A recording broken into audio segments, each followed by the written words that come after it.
할렐루야. 오늘도 주의 말씀과 은혜를 사모함으로 이전을 찾으신 여러분들을 주님의 이름으로 환영하고 축복합니다. 우리 앞뒤 옆분들 바라보시면서 오늘도 말씀 통해 선명한 주의 음성 듣길 원합니다. 이렇게 인사하겠습니다.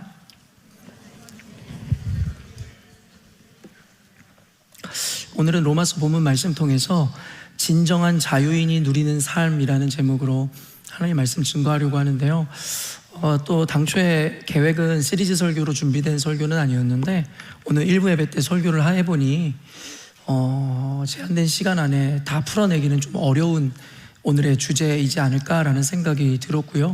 그래서 괜히 속도를 내고 괜히 정신없이 여러분들에게 이 메시지를 다 전하려고 하기보다는 아예 여유 있게 좀 구분해서 여러분에게 이 메시지를 전달하는 게 낫겠다라는 생각이 들었고, 그래서 그럴 것이 오늘 담겨진 이 메시지는 우리 그리스도인들에게는 꼭 마음에 상기하여 우리가 꼭 지켜내야 하는 어떤 삶의 어떠한 부분이기 때문에 그저 하나의 삶의 교훈 정도로 들어질 수 있는 것이 아니라 진리를 아는 자들에게는 반드시 맺혀져야 하는 열매에 대한 개념이기 때문에 오늘 설교를 여러분에게 좀 보다 자세하게 시간을 두고 여러분에게 전해주어야겠다는 생각이 들었습니다.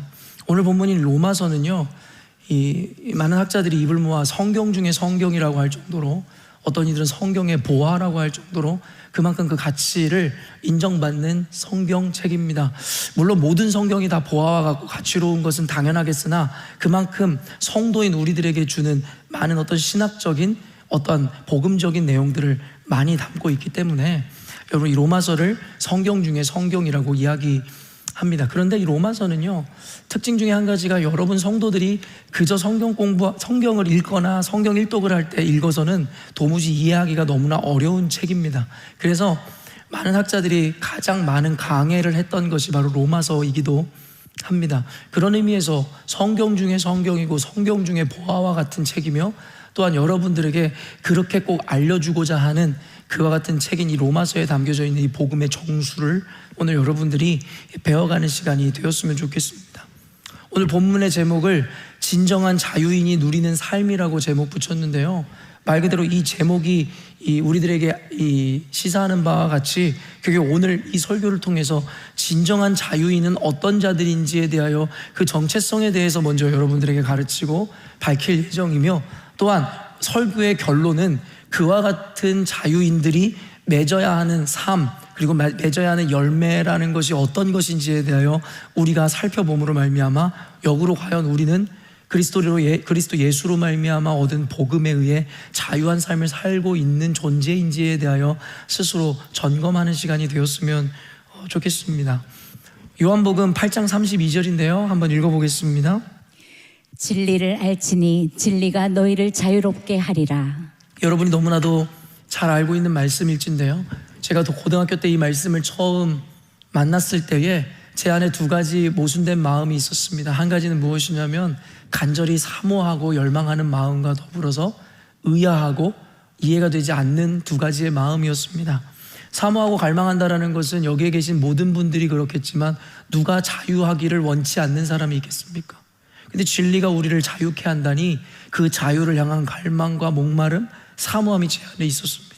그런데 반면에 의아함과 의구심이라는 것은 무엇을 의미하냐면, 그 당시에 제가 이미 예수님을 만났고 나름의 여러 가지 열심으로 예수님과 교회를 섬기던 때였거든요.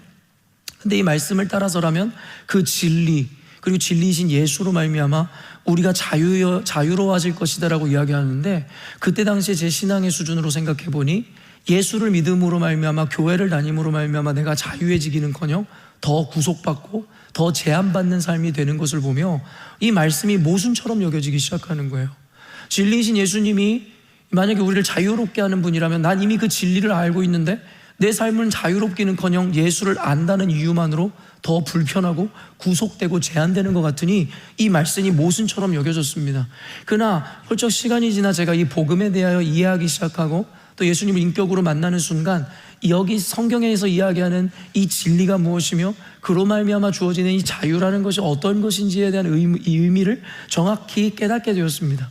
그런 의미에서 지금 제 시점에서는 저는 이 자유라는 것이 무엇인지를 알고 있고 또한 그 자유로 인해서 자유로운 삶을 살아가는 자로서 혹 여러분 가운데 예전에 제가 그랬던 것처럼 예수를 아노라 이야기하지만 예수를 믿는 것이 자유케 하는 것이 아니라 도리어 여러분을 구속하고 여러분을 제한하고 괴롭게 하는 것이다라고 경험하고 여기는 이들에게 여러분 오늘 말씀은 또 제 설교는 아주 좋은 교훈과 지침서가 되리라 확신합니다. 이런 기독교의 핵심 가치가 무엇이라고 생각합니까? 어떤 이들은 사랑이라고 생각할 수 있겠지만 저는 자유라고 분명하게 이야기해 드릴 수 있을 것 같습니다. 적어도 저와 여러분의 입장에서는 말입니다. 그 이유가 무엇이냐면 결국엔 죄로 말미암아 죽을 수밖에 없는 죄인이었던 우리를 살리시고자 하셨던 하나님의 사랑과 그가 보내신 독생자 예수 그리스도의 사랑이 가장 값지고 귀한 가치인 것은 분명하지만 결국엔 아까도 이야기했지만 저와 여러분 성도의 입장에서는 그 사랑으로 말미암아 주어진 유익과 열매가 무엇인지가 더 중요하죠.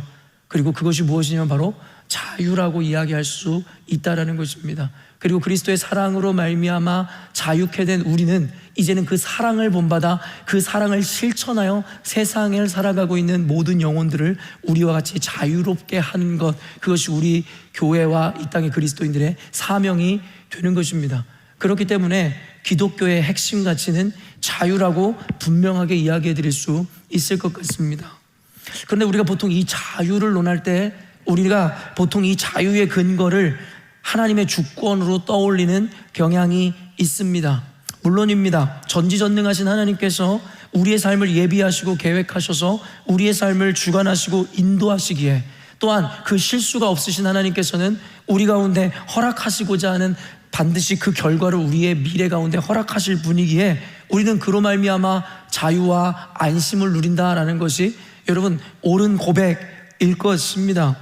우리에게는 불확실한 미래와 같이 여겨질지 모르겠지만 하나님은 이미 아시고 저와 여러분의 삶을 인도하시기에 우리는 더 이상 염려하거나 걱정하거나 두려워할 필요가 없는 삶을 살게 되었기 때문입니다. 그렇기 때문에 하나님의 주권을 믿는 자들에게 주어지는 절대적인 열매와 가치를 바로 절대적 안심과 자유라고 학자들은 모두 입을 모아 이야기하죠. 그럼에도 불구하고 우리가 간과하지 말아야 하는 것이 있습니다. 무엇이냐면 이 하나님의 주권이 모두에게 자유를 주는 것은 아니다라는 개념입니다.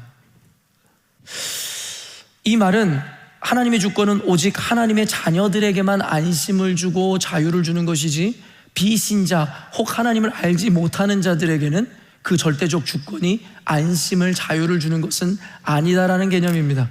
그럼 어떤 이들은 이렇게 생각할 수 있을 것 같아요.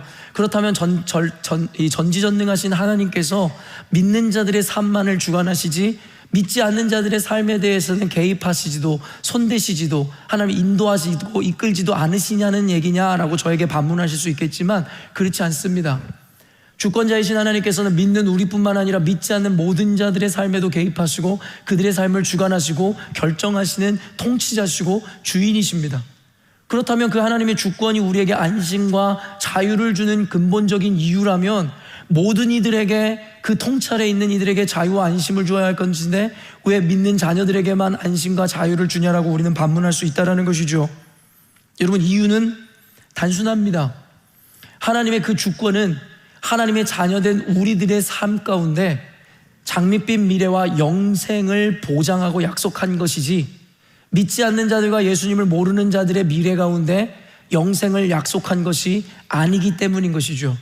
그렇기 때문에 우리는 불확실한 미래, 알지 못하는 미래를 살아가면서도 이 약속 안에 있기 때문에 반드시 실수가 없으신 하나님께서는 우리에게 영생을 허락하실 거라는 믿음 때문에 우리는 자유와 평강을 누리는 것입니다. 그러나 이와 반대로 예수님을 알지 못하는 자들에게는 도리어 너희들에게는 멸망과 그리고 그 끝에는 슬픔과 고통이 가득한 결론이 기다리고 있다라고 성경은 분명하게 이야기하기에 실수가 없으신 하나님은 도리어 그들에게 안심과 자유를 주는 것이 아니라 두려움과 공포를 줄 수밖에 없어야만 합니다. 그럼에도 불구하고 예수님을 알지 못하는 자들은 하나님의 주권을 믿지도 또한 이와 같은 공포와 여러분 이러한 두려움을 갖지도 않죠. 이유는 무엇입니까? 바로 하나님께 속한 자들이 아니기 때문이죠. 이 믿음 자체가 없기 때문입니다. 그런 의미에서 하나님의 주권을 믿는 저와 여러분들, 하나님의 자녀된 저와 여러분들은 바로 하나님께서 예비하시고 결정해 놓으신 그 영생으로 인해서 우리는 두려워하지 않고 안심을 누리게 된다라는 것입니다. 언젠가도 여러분들에게 이야기했지만 제가 나중에 책을 출간하게 된다면 저는 이 세 가지 주제로 그 책을 쓸 확률이 아주 높다라고 이야기했습니다. 첫 번째 주제가 무엇이었습니까? 하나님의 주권입니다. 그리고 두 번째가 아버지의 마음입니다. 그리고 세 번째가 그리스도인의 자유입니다. 저는 이 세 가지에 대해서 누구보다도 분명하게 하나님의 은혜를 경험한 사람이라고 확신하기에 언젠가는 그것을 엮어 책으로 만들 생각이 있습니다. 그럼에도 불구하고 우리가 꼭 기억해야 되는 것은 이 세 가지 주제 중에 그리스도인의 자유라는 것은 앞서 언급된 두 가지 가치와 개념을 이해하고 그것이 실현되었을 때에 맺혀지는 열매의 개념입니다. 무슨 말이냐면 바로 앞서서 언급한 하나님의 주권과 아버지의 사랑이 여러분들에게 주어지고 여러분의 은혜가 되지 않는다면 그리스도인의 자유는 논할 필요도 없고 주어지지도 않는 가치라는 의미입니다. 그렇기 때문에 아까도 이야기했지만 그리스도인의 자유를 논할 때 우리는 보통 하나님의 주권을 먼저 떠올리지만 제가 오늘 여러분들에게 논하고자 하는 이 논리 안에서라면 그리스도인의 자유를 논하기 위해서는 먼저 그 앞서 선행된 하나님의 주권뿐만 아니라 우리가 하나님 아버지의 자녀됐음에 대한 증거와 증명을 확실히 얻을 때에 비로소 그리스도인들에게 궁극적으로 주어지는 이 자유가 임한다는 것입니다. 하나님의 주권만을 인정하는 것만으로는 불확실합니다. 왜냐하면 아까도 이야기했지만 하나님의 자녀가 아닌 자들에게 그 하나님의 주권은 도리어 두려움일 수밖에 없기 때문입니다. 그렇기 때문에 그리스도인의 자유를 논할 때에 우리가 너무 쉽게 논할 수 있는 것이 아니라 하나님 아버지의 주권과 더불어서 하나님의 자녀됨에 대한 증명을 우리가 얻지 못한다면 그 자유는 우리들에게 주어질 수 없는 개념임을 분명하게 성경은 우리들에게 이야기하고 있다는 것이죠. 그렇기 때문에 자유 이전에 더욱 하나님의 주권으로 인한 자유 이전에 더욱 강조되어야 하는 자유의 개념이 따로 있다는 것이 오늘 핵심 설교의 주제입니다. 오늘은 이를 중심으로 그리스도인의 자유를 논하기 시작할 것입니다. 오늘 본문 로마서는요, 그리스도인들의 자유의 개념을 설명합니다. 또한 그와 동시에 자유함을 얻은 자들은 그리스도의 종이 되어 거룩함의 열매를 맺어 구원과 영생을 누려야 함에 대한 이야기가 주요 이슈입니다. 그렇기 때문에 오늘 이와 같은 주제를 담고 있는 본문에서 과연 그리스도인의 자유라 함은 무엇인지에 대해서 여러분에게 본질적으로 깊이 나누는 시간을 갖고자 합니다. 오늘 설교를 여러분이 잘 들어야 하는 이유 중에 한 가지가 무엇이냐면 저희 열린문교회는 제자 양육에 힘쓰는 교회입니다. 그래서 다른 여타 교회들과는 전혀 다르게 우리 교회 대부분 사람들이 제자 양육을 받습니다. 오픈 투 유든 오픈 더 바이블이든 주일 찬양팀으로든 어떤 형태로든 제자 양육을 받습니다. 그러나 제자 양육을 받지 않는 소수 분들은 결코 오늘 설교 한 편만으로는 이 의미가 무엇인지 정확하게 이해하기가 힘들 것입니다. 그럼에도 불구하고 여러 의미에서 참여하지 못하는 분들을 위해 배려하는 가운데 최대한 자세하게 이 논리를 전개해 나갈 예정이니 여러분 오늘 설교 한 편으로 이것이 완전히 이해될지는 모르겠으나 이것이 체화될지는 모르겠으나 그리스도의 은혜를 의지함으로 오늘 논리와 설교의 주제를 잘 따라오셨으면 좋겠습니다. 17절 18절 말씀 읽어보도록 하겠습니다. 하나님께 감사하리로다. 너희가 본래 죄의 종이더니 너희에게 전하여 준 바 교훈의 본을 마음으로 순종하여 죄로부터 해방되어 의에게 종이 되었느니라. 아까도 이야기했지만 여러분이 성경 공부를 하지 않고 강해를 듣지 않고 이 본문을 읽었다고 생각해 보세요. 이해가 되실 것 같습니까? 여러분을 무시하는 게 아닙니다. 그만큼 어렵고 비밀한 말씀들이 로마서에 녹여져 있기 때문에 성경 일독하듯이 그냥 속도를 내서 읽는 것만으로는 죽었다 깨어나도 이해할 수 없는 것이 로마서입니다. 그러나 로마서에는 모든 학자들이 입을 모으듯이 복음의 정수, 복음의 본질이 담겨져 있는 책이기 때문에 그냥 넘어가서는 안 됩니다. 그래서 제가 시간이 허락되는 한 여러분에게 성경 공부하듯이 강해하려고 하는데요. 먼저 사도 바울은 감사를 고백하죠. 하나님께 감사하리로다. 여러분 왜 감사할까요? 그 이유는 단순합니다. 예수 그리스도를 믿음으로 말미암아 로마 교회 교인들의 삶이 이전의 삶과 완전히 변화되어 달라졌기 때문이다라고 사도 바울이 밝히고 있더라는 것이죠. 근데 그 변화에는 개인적인 내적 변화와 더불어서 그가 주목하는 것은 세상에 드러나는 영향력과 그 변화를 이야기하는 것입니다. 여러분, 무엇이냐면 교회가 약자를 섬기고 돕기 시작했다라는 거예요. 이런 유대사회뿐만 아니라 고대사회에는 여러분 질서에 의한, 힘에 의한 논리가 분명히 세워져 있었습니다.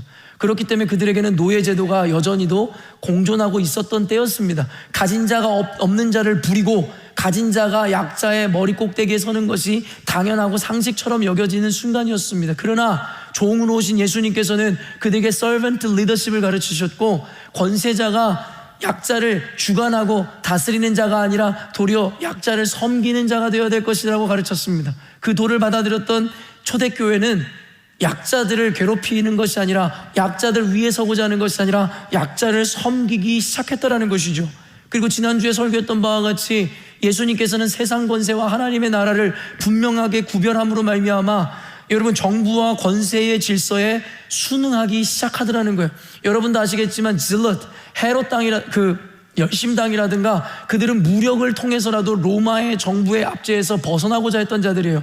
그들은 총이 없었지만 칼과 창을 사용하는 것을 주저하지 않았고 사람을 죽이는 것도 주저하지 않았습니다. 왜요? 로마 정부로부터 유대인들을 해방시키기 위해서였죠. 그러나 예수님의 가르침으로 말미암아 칼로 흥한 자는 칼로 망한다라는 말씀처럼 그들은 무력과 폭력 사용하기를 근절하였습니다. 또한 세상의 정부와 질서에 순응하기 시작했습니다.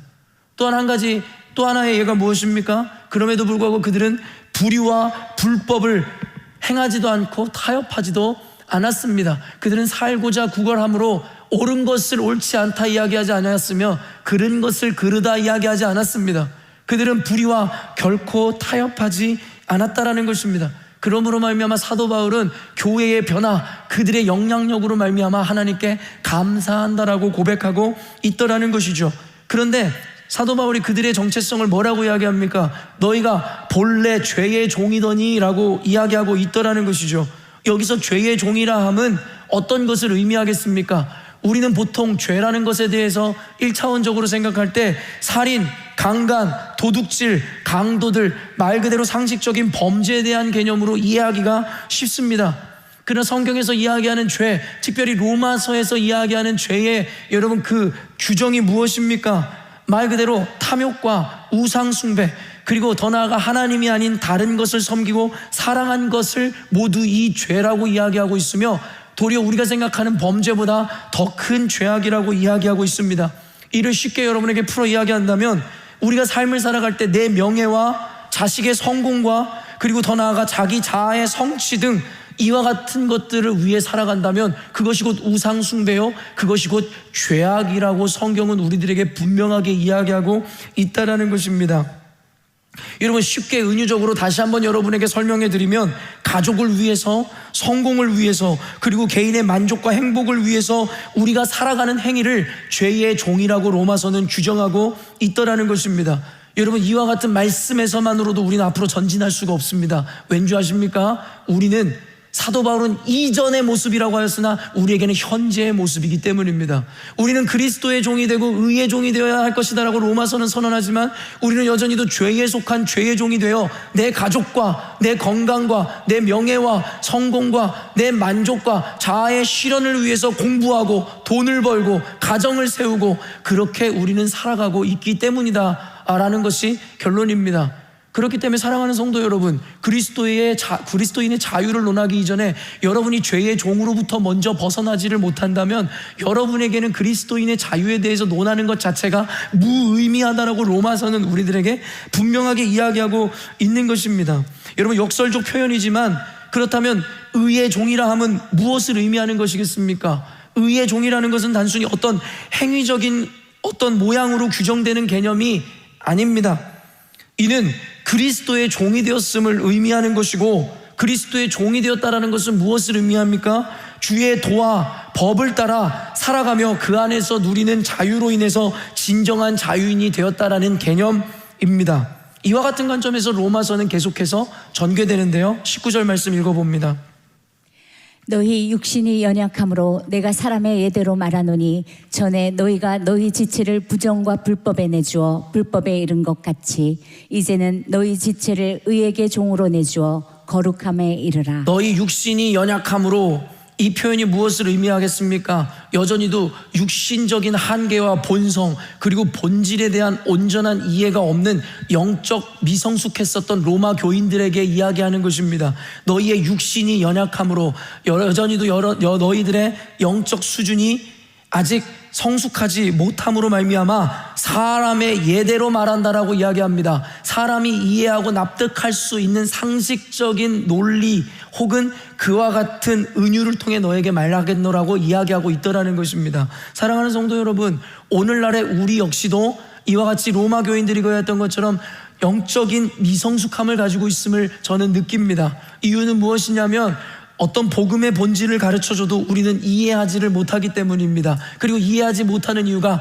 인간의 도덕 규범과 윤리와 상식과 자신의 옳음과 선이라는 그 개념 안에 갇혀있기 때문에 고차원적인 하나님의 복음과 진리를 가르쳐줘봐도 전혀 자신의 상식에 부합되지 않기 때문에 받아들이지를 못하더라는 거예요. 사도 바울이 지적하는 바가 이것입니다. 너희 육신이 여전히도 연약함으로, 너희들이 여전히도 이 복음의 정수를 영적으로 이해할 수 있는 자들이 아니므로 내가 사람의 예대로 너희들에게 말하노니 너희들이 이해할 수 있는 은유와 상식을 통해 너희들에게 가르치기를 원하노니라고 밝히고 있는 것이에요. 그리고 그 상식적 개념이 무엇입니까? 바로 종의 개념입니다. 여러분, 이 종이라는 것은 은유적이고 여러분 두 가지 복합적인 개념을 갖고 있어요. 여러분, 누구도 종이 되고 싶어 하지 않습니다. 여러분 중에 자유자가 되고 싶지 종이 되고 싶은 사람이 있습니까? 종이라는 것은 부정적인 의미를 갖고 있습니다. 그러나 종이라는 개념이 갖고 있는 또 한 가지 의미가 무엇입니까? 상전에게, 주인에게 복종하고 순종해야 된다라는 이 두 가지 모순적인 의미를 모두 갖고 있는 것이 바로 이 종이라는 개념입니다. 사도 바울은 이 종이라는 개념을 통해서 죄로 말미암아 구원을 받은 우리들과 그들이 누려야 되는 이 자유에 대한 개념으로 우리에게 가르치고 있다라는 것인데요, 계속되어지는 역설적인 표현이 이것입니다. 예수님을 만나기 전에는 너희가 부정과 불법에 너희를 드렸다라고 이야기하고 있다라는 거예요. 여러분이 예수님을 만나기 이전에, 여기에서 예수님을 나중에 만난 이들에게 너희들이 예수님을 만나기 이전에는 부정과 불법에 너희들을 드렸노라고 이야기하고 있더라는 거예요. 어떤 이들은 여기서 이와 같은 이 반론을 제기할 수 있습니다. 목사님, 제가 예수님을 믿기 전에도 그렇다고 하여 부정과 불법에 몸을 담갔던 적은 없습니다. 나름 최선을 다해서 선하고 옳게 살려고 노력했습니다라고 하며 반문하는 이가 있을지 모르겠습니다. 이것이 바로 우리의 한계이고 무지라는 것입니다. 아까도 이야기했지만 반복됩니다. 로마서에서 이야기하는 불법과 여러분 범죄와 부정이 무엇을 의미합니까? 창조의 질서를 알지 못하고 창조주이신 하나님을 알지 못한 채로 자신의 욕망과 이기와 본성을 따라 살아간 모든 것이 바로 부정과 불법에 담겨져 살아온 우리들의 삶이라고 규정하고 있는 것이에요. 쉽게 더 이야기해 줄까요? 아까도 이야기한 것처럼 여러분이 가족을 위해서, 성공을 위해서, 여러분의 행복을 위해서, 여러분의 만족을 위해서 살아왔던 모든 삶을 부정과 불법에 너희들을 내어주었던 삶이다라고 성경은 분명하게 이야기하고 있더라는 거예요. 우리 안에 있는 편견이 무너지지 않으면 복음은 우리 안에 들어올 수 없습니다. 내가 내 가족을 위해 산다는데, 내가 내 만족을 위해 산다는데, 내가 내 행복을 위해 산다는데 그것이 무엇이 문제냐고요? 우리가 신앙인이라면 문제가 된다는 것을 알고 있죠. 왜요? 우리는 하나님이 우리의 주인이시고 창조주이심을 믿기 때문입니다. 늘 논리는 단순합니다. 우리를 지으신 창조주이신 하나님께서 우리 존재의 이유와 가치 그리고 그 목적을 설정하시는 분이시니까요. 우리가 이 믿음이 있다면 우리는 더 이상 우리를 위한 삶을 살 수가 없습니다. 주님의 목적을 이루기 위한 삶을 살 수밖에 없는 것이 논리적인 정당성이고 상식입니다. 그런 우리가 하나님을 믿노라고 이야기하고 주의 종이라고 이야기하면서도 자신의 만족과 가정과 행복을 추구하고 살고 목적한다면 과연 그것이 온전한 삶과 지향점이라고 누가 이야기할 수 있을까요?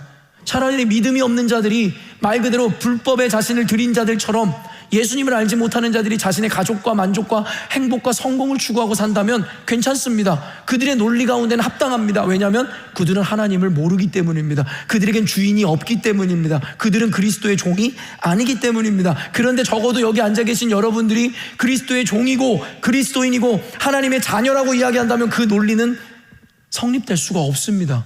여러분은 오직 주의 목적을 위해서 주를 위해 살아야 하는 것입니다. 여러분, 가족을 위한 삶이 잘못됐다라고 단적으로 이야기하는 것이 아닙니다. 성공하지 말라는 이야기가 아닙니다. 사도 바울이 이야기하는 것처럼 우리는 살아도 주를 위해 살고 죽어도 주를 위해 죽어야 하는 것입니다. 우리의 가정이 행복해야 하는 이유는 주님의 영광을 위해서이고, 내가 성공해야 하는 이유는 오직 주님의 능력을 드러내기 위함이며, 여러분, 내가 행복해야 하는 이유는 하나님이 나의 행복을 기뻐하시기 때문입니다. 우리 존재 자체가 우리들의 삶의 지향점이거나 목적일 수 없습니다. 우리가 하나님을 안다면 우리는 하나님의 목적을 위하여 하나님의 영광을 위해서 살 수밖에 없는 것이 상식이기 때문입니다. 지금까지 하나님이 아닌 다른 것을 추구하고 목적하며 살아온 우리들의 삶 자체를 부정하며 너희들은 부정과 불법에 너희들을 들였노라고 이야기하고 있는 것입니다. 선과 악의 개념이 오직 하나님을 중심으로 규정되는 개념을 이해한다면 여러분, 이 고백이 모순이 없는 사실임을 알 것입니다. 죄라는 것은, 선이라는 것은 여러분이 생각하는 도덕과 윤리 규범에 의해서 규정되는 것이 아닙니다. 늘 다각화되고 바뀌어지는 시대관념과 문화, 세계관에 의해서 규정되는 것이 아닙니다. 언젠가는 동성애가 죄로 규정되었지만 오늘날의 시대에는 관용의 대상으로 바뀌어진 것처럼 진리가 아닌 것들은 늘 바뀔 수밖에 없습니다. 그러나 우리가 선과 옳음이라고 규정하는 것은 이와 같은 비진리, 비본질, 늘 바뀔 수밖에 없는 것이 우리들에겐 옳음이라는 것, 선이라는 것의 기준이었습니다. 그러나 성경은 바뀌지 않는 진리이신 하나님, 하나님이 옳다 하는 것이 옳은 것이고 그르다 하는 것이 그른 것이며, 하나님의 말씀대로 살아가는 것이 선이며, 하나님이 그른다고 하는 것을 그대로 살아가는 자들을 악이라고 규정하고 있는 것이 로마서에서 이야기하는 선과 악에 대한 개념입니다. 여러분이 그리스도인으로서 지금까지 이와 같은 기준으로 선과 악을 대해 오셨습니까? 여러분에게 접근하여 선한 말로, 선한 행동, 도덕적인 모습을 보여주는 자들을 선인이라고 여러분 생각해 오지 않으셨습니까? 이것이 바로 육에 속해 있는 실존의 한계인 것입니다. 그래서 성경은 우리에게 육을 벗어나 영에 속한 자가 되라고 말씀하고 있는 것이고, 너희들이 그리스도 예수로 말미암아 더 이상 죄의 종이 되지 말고 의의 종이 되라 말씀하시는 것의 핵심 의미인 것입니다. 그렇기 때문에 우리는 이 역설적인 표현들을 온전히 이해할 수 있어야 됩니다. 그러나 이 이후에는 뭐라고 이야기합니까? 너희들이 의에게 종이 되었노라고 이야기합니다. 이제는 너희들이 예수 그리스도로 말미암아 의에게 종으로 내어주어 거룩함에 이르렀다고 이야기하는 것이죠. 무엇입니까? 예수 그리스도로 말미암아 우리는 그리스도의 종이 되어 그의 진리 안에서 살아가 이제는 거룩하고 구별된 세상의 지향점과 열매와는 전혀 다른 것을 맺는 존재가 되었노라고 이야기하고 있다라는 것이죠. 그런 의미에서 세상의 종은 부정적인 의미이지만 그리스도의 종이 된다는 것은 우리들에게 무한한 긍정을 나타내는 은유라는 것을 우리는 배워야 합니다. 20절 읽어보도록 하겠습니다. 너희가 죄의 종이 되었을 때에는 의에 대하여 자유로웠느니라. 여러분, 무슨 말입니까? 너희가 죄의 종이 되었을 때, 예수님을 알기 전에, 이전에는 의에 대하여 자유로웠으나, 여러분, 말의 표현이 어려울 뿐인데요, 단순한 거예요.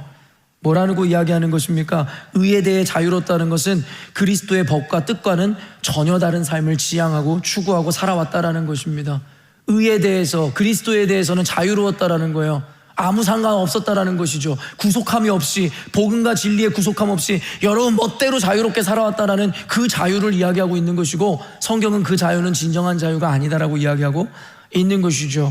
여러분, 그런데요, 이 말은요, 사도 바울은 여러분 에둘러 예수를 믿기 이전과 이후의 삶이라고, 교회 이전과 이후의 삶이라고 구분하였지만, 저는 오늘날의 교회에는 이 구분점마저 모호해졌다고 확신합니다.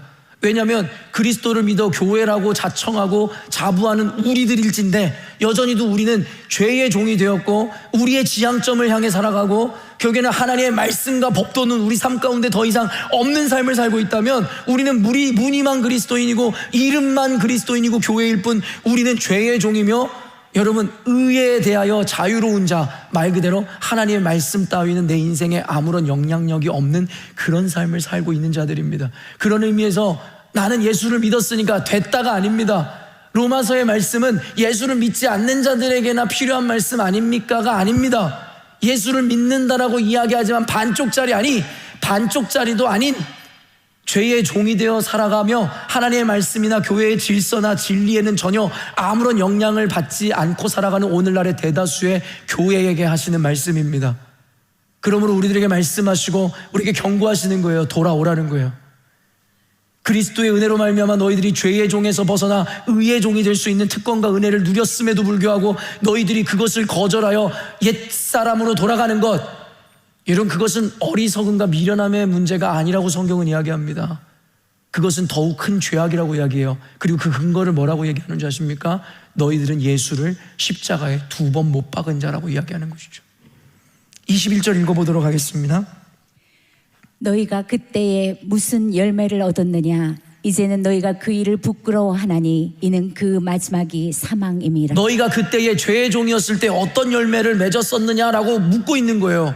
어쩌면 저와 여러분에게 묻고 있는 거예요. 하나님과 무관한 자신의 목적과 지향성을 위해서 살아온 우리들이 맺었던 열매가 어떤 것이냐라고 우리들에게 묻고 있는 것이죠. 어떤 열매입니까? 공허함과 끝없는 목마름과 사마리아 여인이 그러했던 것처럼 여러분, 본질이 아닌 비본질을 향하여 살아봤자 아무런 만족감 없습니다. 결혼하지 않은 청년들은 좋은 남편, 좋은 아내 만나면 행복할 거라고 생각하죠. 착각입니다. 방 한 칸 사는 분들은 방 2칸, 방 3칸 살면 행복할 거라고 생각하죠. 착각입니다. 집이 없는 분들은 집을 사면 행복할 거라고 생각하죠. 착각입니다. 차가 없는 분들이 차를 사고 말 그대로 후진차를 타던 사들이 벤츠를 사면 행복할 거라고 생각하죠. 전혀 아니라는 거 여러분도 아시지 않습니까? 그런 목적을 하나하나 실행할 때마다 그로 인한 만족은 잠깐일 뿐이요, 그 이후에 또 다른 목마름과 갈증들이 우리들에게 찾아오죠. 그리고 여러분, 부자들이 죽으면서 하는 말이 무엇인 줄 아십니까? 허무함입니다. 내가 지금까지 무엇을 향해 살아왔는가? 여러분, 스티브 잡스도 똑같은 말을 하고 죽었죠. 여러분, 우리들은 믿음의 선진이든 선배들을 통해서 우리는 배우지를 못하는 거예요. 역사는 우리들에게 분명하게 솔로몬은 모든 것이 헛되고 헛되다라고 이야기하지만 솔로몬이 이루었던 것을 여전히도 우리는 지향하면서 살아가죠. 그러면서 성경이 뭐라고 얘기하는 줄 아세요? 너희가 이제는 그 일들을 부끄러워하나니, 그러면서 뭐라고 이야기합니까? 그 마지막이 사망임이니라. 여러분, 이제 우리는 알고 있습니다. 그 모든 것의 끝은 허무이고 사망이고 멸망이라는 것을 말입니다. 그러면 안타까운 마음으로 제가 여러분에게 설교하는 이유가 뭔지 아십니까? 우리는 예수를 안다라고 이야기하고 말씀을 아는 자들이라고 이야기하고 우리의 그 허무의 끝은 사망이라는 것을 안다라고 이야기하는 자들이 또 그 허무를 향하고 살아간다는 것입니다. 오늘 설교 중에 여러분은 아멘 할 것이에요. 그래, 돌아가서는 여러분 세상에서 어차피 또 여러분이 원하는 삶, 이루고자 하고 지향하는 삶을 살아갈 거잖아요. 여러분, 어찌 어리석지 않다 이야기할 수 있습니까? 아니면 아예 예수를 믿지 않는다고 이야기하시죠. 그렇다면 괜찮습니다. 예수를 믿지 않는 자들이니까요. 그 말은 뭐라고 이야기하면 되는 줄 아십니까? 영생도 구원도 없을 뿐만 아니라 그리스도인의 자유는 없다 입니다. 여러분, 신앙을 감정적으로 하지 마십시오. 그냥 찬양하면서 마음이 뜨거워지고 눈물 흘리니까 여러분들이 자유자가 되었고 구원을 얻는 자가 되었다고 착각하지 마세요. 구원은 감정으로 얻는 것이 아니라 눈물로 얻는 것이 아니라 믿음으로 얻는 것입니다. 진리의 말씀에 대한 온전한 믿음과 고백이 있을 때 구원이 임하는 것이고 그 자유가 임하는 것이지, 여러분이 감정적으로 기분이 좋다, 눈물을 흘린다, 전혀 구원과 자유와는 무관한 것입니다.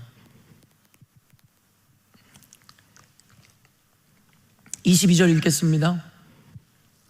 그러나 이제는 너희가 죄로부터 해방되고 하나님께 종이 되어 거룩함에 이르는 열매를 맺었으니 그 마지막은 영생이라. 여러분, 그러나라고 이야기하면서 너희가 죄로부터 해방되고 그리스도 예수로 말미암아 너희들이 죄로부터 해방되고 이제는 그리스도 하나님의 종이 되어 거룩함에 이르는 열매를 맺었으니, 이거는 교회한테 이야기하는 게 아니에요. 모든 보편적 교회에게 이야기하는 게 아니라 이 믿음을 소유한 자들에게 이야기하는 것이니까 착각하지 마세요.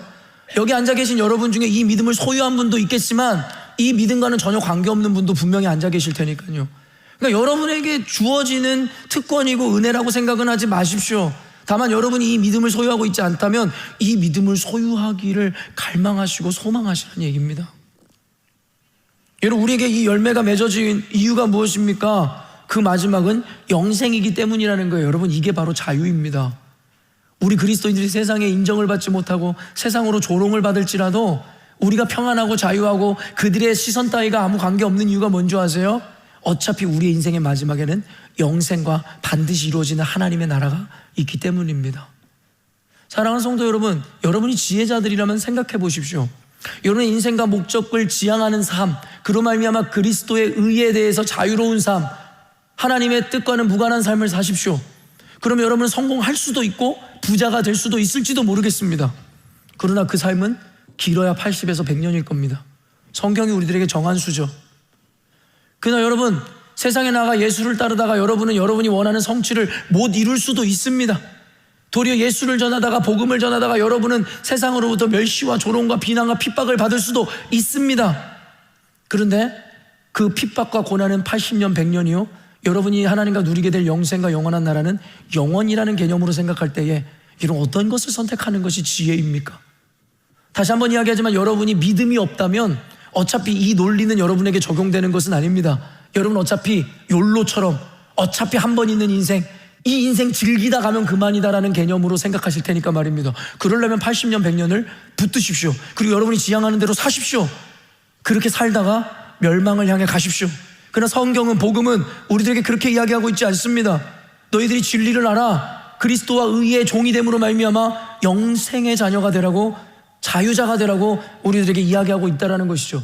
의에는 자유한 것 같으나 결국에는 돈의 노예가 되고 자식의 노예가 되고 인생의 노예가 된 우리들에게 하는 말입니다.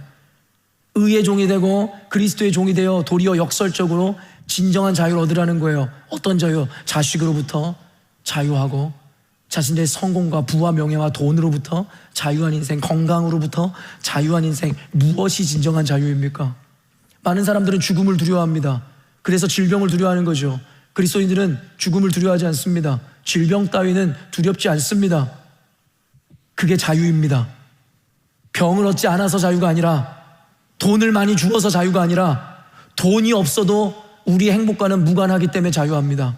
건강이 없어도 그리스도 예수로 만족합니다. 돈이 없어도 괜찮습니다. 모든 것으로부터 자족하고 모든 것으로부터 해방된 삶, 이것을 자유라고 이야기하니까요. 여러분의 인생의 근심과 걱정과 괴로움은 자식입니까? 돈입니까? 성공입니까? 명예입니까? 남들로부터의 인정입니까? 남들로부터의 존경입니까? 그것에 종이 되어 구속되어 살아가고 있노라고 성경이 이야기하죠. 그러나 교회는, 그리스도인들은 그렇지 않습니다.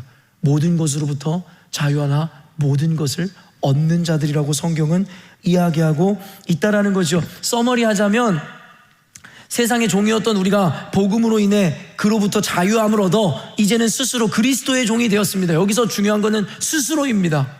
스스로 그리스도의 종이 된다는 것이 가장 중요한 핵심입니다. 우리는 강제로 교회에 나오거나 예수를 믿은 사람들이 아닙니다. 그리고 아니어야만 합니다. 왜냐하면 하나님께서 애초에 기계적 순종을 하거나 강제로 신앙생활을 하기를 원하셨다면 저와 여러분 같은 사람들을 만드실 필요가 없으셨으니까요. 그냥 기계와 로봇을 만들어서 하나님 말씀대로 순종하는 삶을 이루셨으면 되니까요. 그러나 저와 여러분에게 free will, 자유의지를 주셔서 저와 여러분처럼 늘 망가지고 늘 하나님을 배신하고 늘 복음과 반대길로 걸어가는 우리와 같은 존재를 만드신 이유는 너희들이 도를 알고 진리를 알아 너희들의 몸을 쳐 복종하여 그리스도를 따를 때에 그것이 하나님께 영광이 됨이라고 주님은 말씀하고 계시기 때문입니다. 하나님은 결과가 아니라 과정을 원하십니다. 우리같이 연약하고 허물 많은 죄인인 우리가 하나님 앞에 몸을 쳐 복종하고 본성과 우리들의 옳음과 상식을 따르는 것이 아니라 말씀을 따라 살아 하나님께 복종하여 의의 종이 되고 그리스도의 종이 될 때 비로소 하나님은 영광 받으시기 때문입니다. 사랑하는 성도 여러분, 주님은 모든 것의 소유주이십니다. 무엇이 부족하여 여러분에게 요구할 거라고 생각합니까? 헌금이요? 여러분의 헌신이요? 하나님에게 무엇이 없어 여러분에게 그것을 요구할 거라고 생각하시고 착각하시는 것입니까? 하나님 원하시는 건 여러분의 마음입니다. 언젠가도 이야기했지만 저는 예수님을 만난 이후에 예수님 앞에 로봇과 같은 존재가 되고 싶었어요. 전 하나님의 뜻대로 너무 살고 싶었어요. 그래서 하나님, 전 자유의지 같은 거 필요 없으니까 저는 기계 같은 존재로, 로봇 같은 존재로 만들어달라고, 내 감정도 내 생각도 모두 빼앗아가 달라고 간절히 기도했던 순간이 있었어요. 그게 제 갈망이었으니까요. 그러나 주님께서 저에게 뭐라고 말씀하셨는지 아세요? 나는 로봇과 같은 순종을 원하지 않는다고, 기계와 같은 헌신을 원하지 않는다고. 하나님께서는 마음을 다하여 기꺼이 즐거이 하나님께 우리가 종이 되기를 원한다고. 구약 성경에 나오는 귀를 뚫었던 사랑의 노예 기억하시죠? 스스로 자유자가 될 수 있었으나 문설주에 귀를 뚫어 귀걸이를 함으로 자기가 그리스도의 하나님의 종이 되었음을 증거했었던 사랑의 노예, 그와 같은 자발적 순종을 원하는 것입니다. 여러분, 어떤 의미로 지금 이 자리에 나와 예배를 드리고 계십니까? 여러분, 왜 세례를 받아 그리스도인이 되셨습니까? 주일 성수는 해야 하니까? 그래야지 구원이 여러분에게 임할 것 같아서 천만의 말씀입니다. 그런 행위가 여러분에게 구원을 주는 것이 아니라고 누누이 설명합니다. 강제로 교회 나오실 필요 없습니다. 하나님은 강제를 원하시는 것이 아니니까요. 여러분, 왜 11조라고 헌금을 합니까? 그래야 복을 받을 것 같으니까요. 여러분, 전혀 그렇지 않습니다. 11조 안에도 구원받을 수 있고 11조 안에도 여러분 복을 받을 수 있습니다. 복 받기 위해서 11조도 하지 마십시오. 하나님은 수단이 되기를 원하지 않으세요. 주님은 목적이 되기를 원하세요. 하나님께 돈 먹고 돈 먹는 식으로 돈을 주니까 하나님이 내게 100배 1000배로 뻥튀기 해주셨다, 그런 거 없습니다. 도리어 주님께 드렸더니 내 삶은 더 피폐해질 수 있습니다. 복음을 전했더니 나에게 위협과 죽음이 다가올 수 있습니다. 그래도 괜찮습니다. 왠지 아세요? 내 목적은 돈이 아니고, 살기 위한 것이 아니고 주님을 위해 죽고자 함이기 때문이죠. 무엇이 두려울 거라고 생각합니까? 무엇이 우리를 억압하고 가로막을 수 있을 거라고 생각하십니까? 신앙의 핵심 개념은 자유입니다. 여러분, 자유함 가운데 예배하세요. 자유함 가운데 주님 앞에 헌신하세요. 자유함 가운데 기꺼이 주님께 여러분의 삶을 드리세요. 그렇지 않으면 어차피 주님 받으시지 않으니까요. 가인과 아벨의 예배 기억하시죠? 똑같은 것을 드렸지만 아벨의 것은 받고 가인의 것은 받지 않았습니다. 히브리서에서 뭐라고 이야기합니까? 아벨은 순전한 것을 믿음으로 드렸지만 가인은 그렇지 않았다라고 이야기합니다. 형식을 드리는 건 의미 없습니다. 마음 없는 예배 받지 않으십니다. 여러분, 이걸 꼭 이렇게 들으시면 안 되는데요, 그렇게 예배하실 분이라면 교회 안 오셔도 됩니다. 어차피 오셔서 예배 드려도 주님 받지 않고 어차피 구원은 없으니까요. 그런데 이렇게 받아들이란 얘기가 아닌 것도 아시죠? 그래도 교회에 와서 붙어 있어야 진리로 인해 변화될 수 있는 가능성이라도 찾을 수 있죠. 그러니까 교회에 붙어 계세요.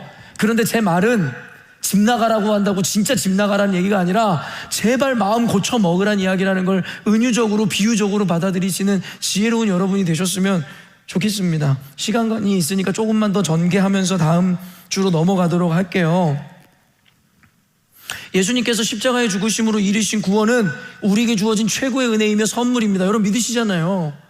또한 그 구원의 본질적인 의미는 죽어서 이루어지는 영원한 삶을 의미하기도 하죠. 그렇죠?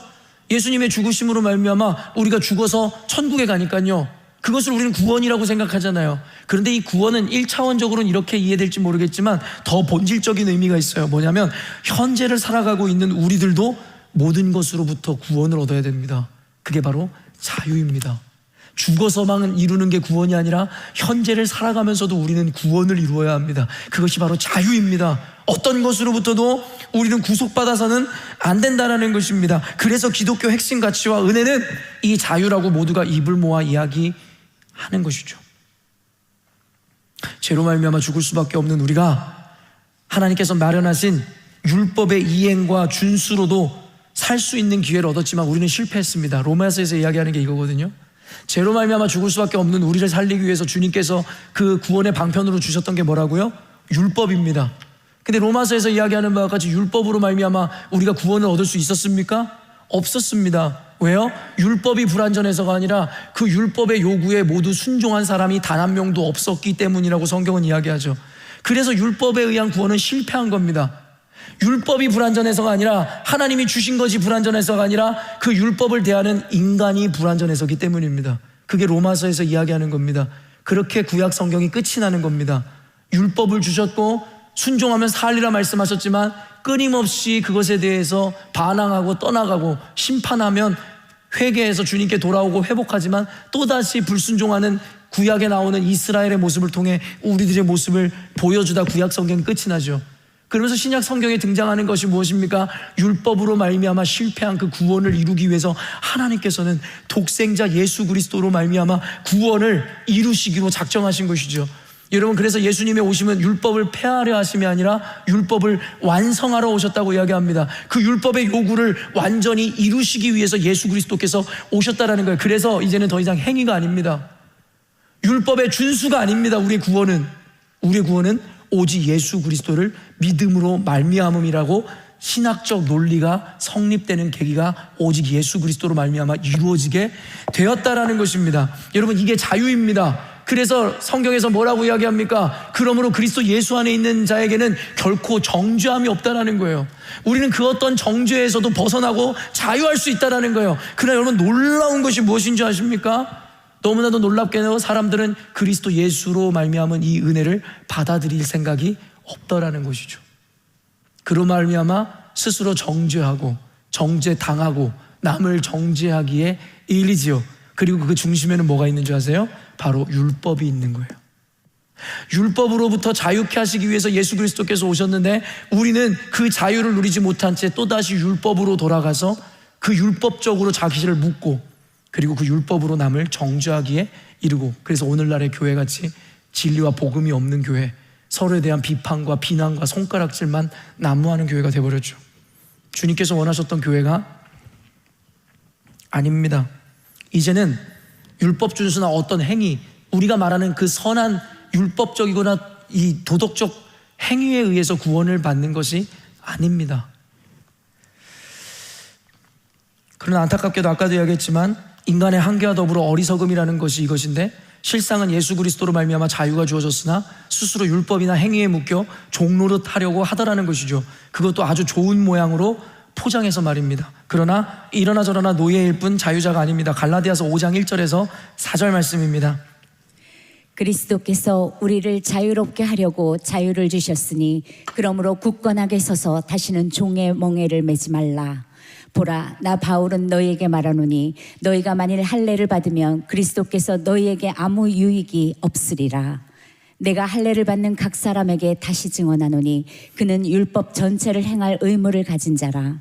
율법 안에서 의롭다 함을 얻으려 하는 너희는 그리스도에게서 끊어지고 은혜에서 떨어진 자라. 여러분, 정말 이 놀라운 말씀인데요, 제가 이걸 강의할 시간이 없으니까, 그리스도께서 우리를 자유롭게 하려고 자유를 주셨으니, 그 말은 그리스도의 십자가의 죽으심은 결국 그 목적이 저와 여러분을 자유케 하시려는 거예요. 첫째로는 죄로부터 자유케 함으로 우리를 구원하게 하길 원하셨고, 두 번째는 우리를 묶고 있는 모든 율법과 구속으로부터 우리를 자유케 하기를 원하셨어요. 그게 예수님의 십자가의 죽으심의 이유였습니다. 그런데 뭐래요?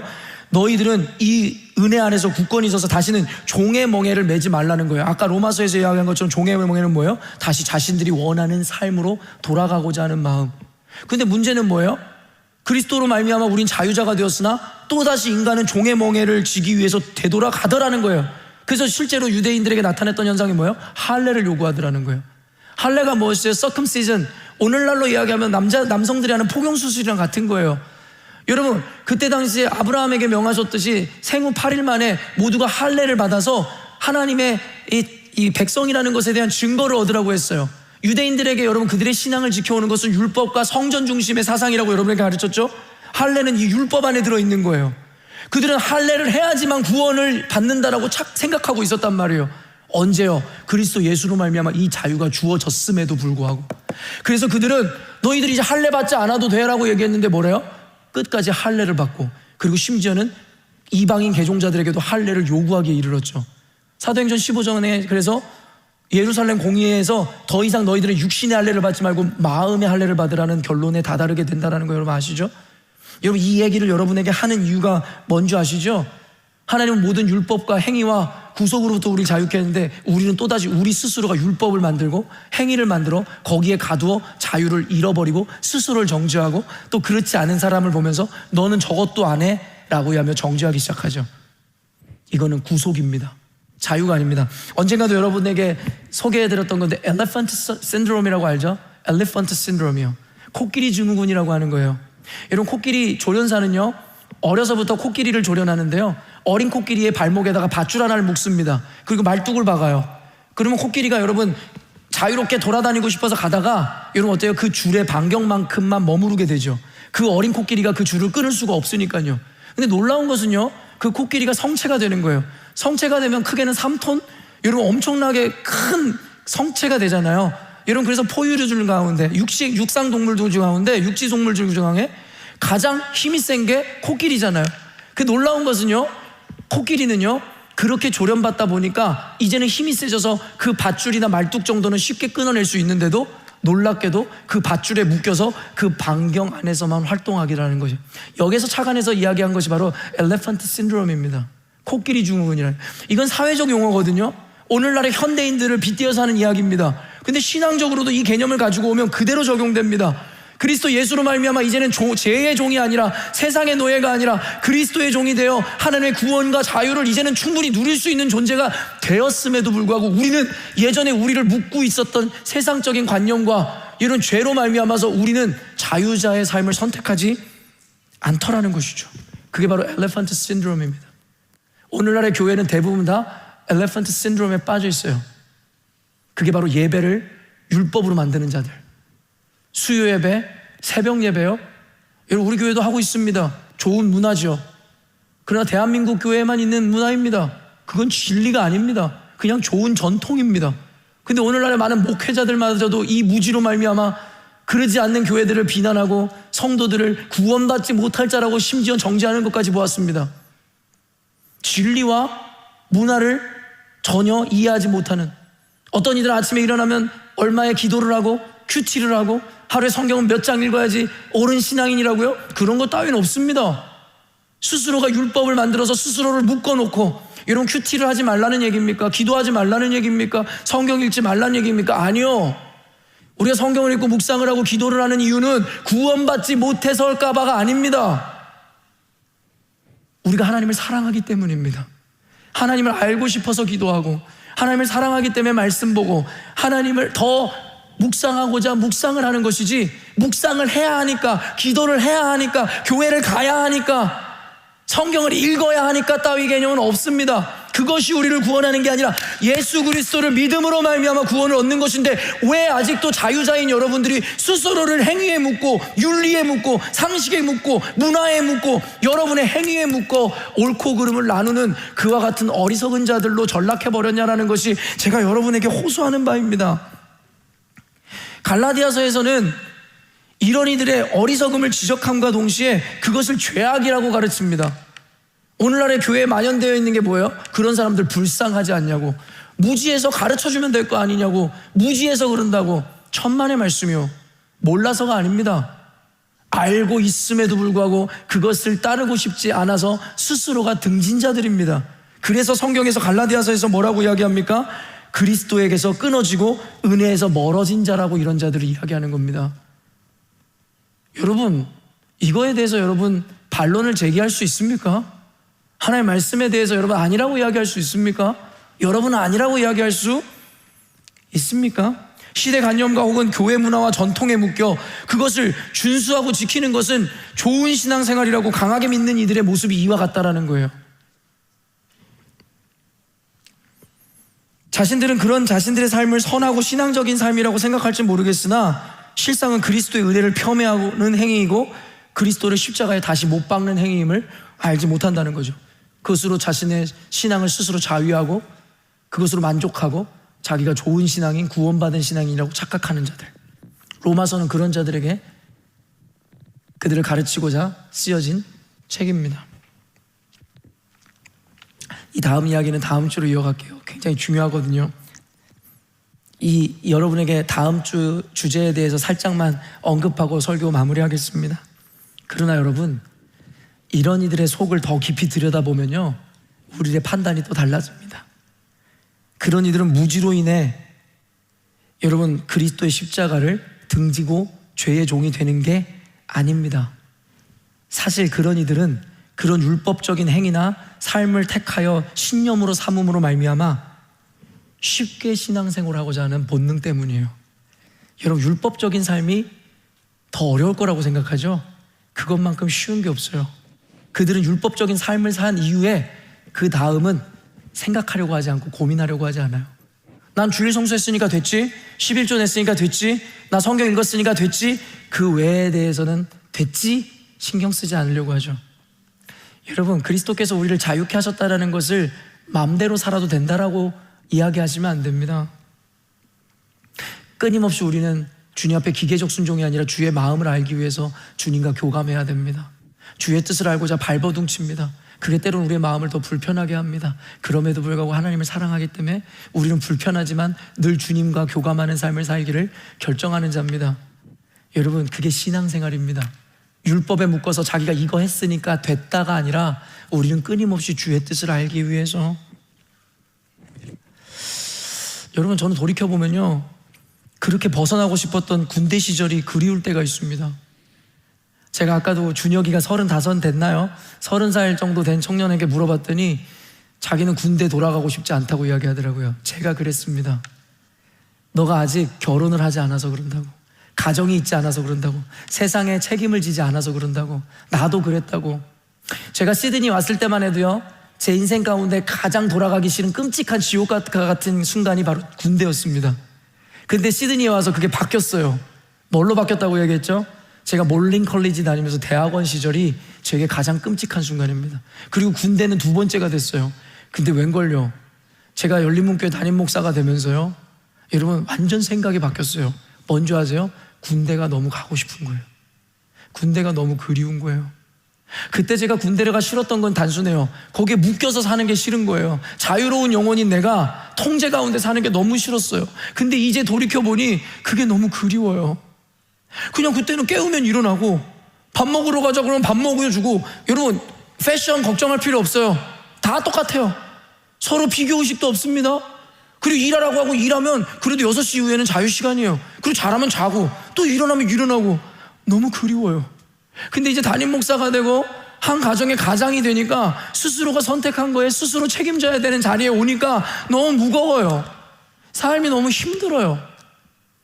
여러분, 그래서 예수를 믿는 우리가 율법을 만드는 거예요. 왠지 아세요? 쉽게 살려고, 쉽게 신앙생활 하려고, 쉽게 구원 얻으려고. 근데 그런 거 없습니다. 주님은 우리라고 끊임없이 주님의 마음을 알고 주님의 뜻을 구하고 주님과 함께 시선을 맞추고 주님이 가고자 하는 곳에 함께 걸어가고 동행하기를 원하시는 거예요. 그게 신앙생활입니다. 대한민국의 대부분의 교회는 율법주의 아니면 기복주의입니다. 너무나 안타깝게도 그렇습니다. 그 말은 여러분들이 이전에 신앙생활을 할 때 율법주의 아니면 기복주의 신앙 가운데 한계였을 것이 분명합니다. 우리 열린문교회를 통해서, 또한 진리의 말씀을 통해서 우리가 진짜 신앙생활이 무엇인가를 배워가고 있는 것이고, 진리가 너희를 자유케 하리라 말씀하셨지만 전혀 자유롭지 않았던 우리들의 삶 가운데 복음으로 말미암아 진짜 자유가 무엇인지를 주님께서 가르쳐주고 있음을 잊지 않으셨으면 좋겠습니다. 다음 주에 말씀 기대하시고요, 이와 같은 복음으로 말미암아, 그리스도로 말미암아 진정한 자유자가 되심으로 하나님께는 영광이요 여러분 가운데 진정한 구원과 자유를 누리시는 저와 여러분 되시기를 주님의 이름으로 축원합니다. 아멘. 기도하겠습니다.